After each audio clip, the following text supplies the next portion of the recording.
Solitude. What does it mean to be alone? I could give you the easy answer, the one about focus, about discipline, about the clarity that comes from cutting away distraction. But that wouldn't be the truth. The truth is uglier. The truth is that solitude isn't something you choose. It's something that chooses you. And once it does, it never really lets go. I know what you're thinking.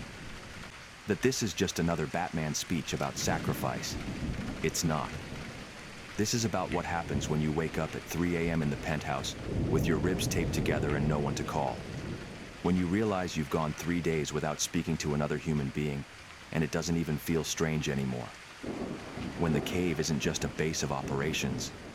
It's the only place where the noise in your head makes sense. I didn't set out to be alone.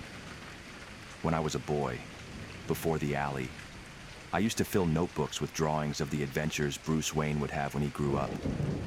There were always other people in those drawings, friends, partners, maybe even a family. The man in those sketches laughed easily. He wasn't afraid of empty rooms. That version of me died with my parents.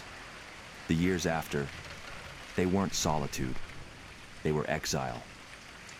I drifted through continents like a ghost, collecting skills the way other people collect regrets. Every dojo, every prison yard, every back alley brawl. They were all just ways to outrun the silence. But you can't outrun what's inside you.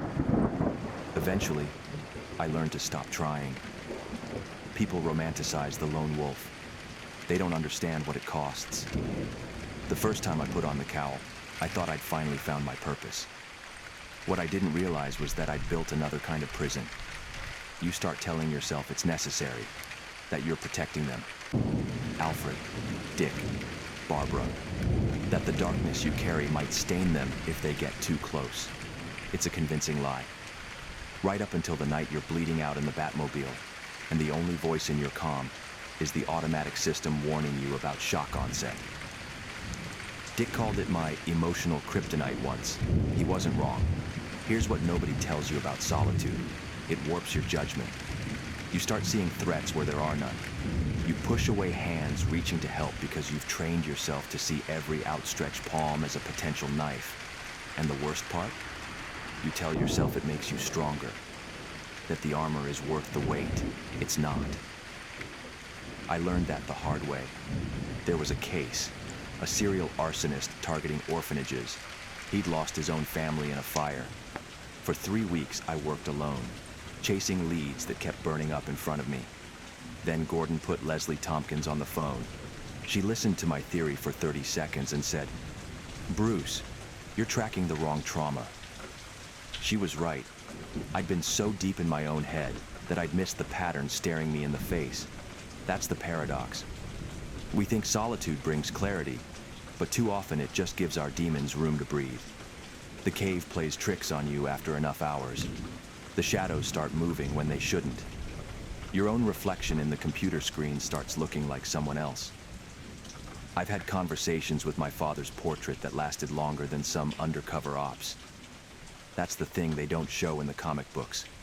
How often the Batman talks to ghosts.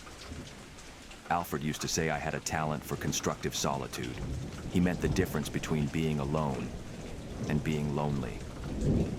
I never appreciated the distinction until I found myself sitting in the Watchtower cafeteria at 0400, watching Clark and Diana play chess like they hadn't just saved the world 12 hours earlier. There was an ease to them, a comfort in their own skin that had nothing to do with powers or training. They knew how to be alone without disappearing into it. I envied that. You can't protect people by making yourself untouchable. I know that now.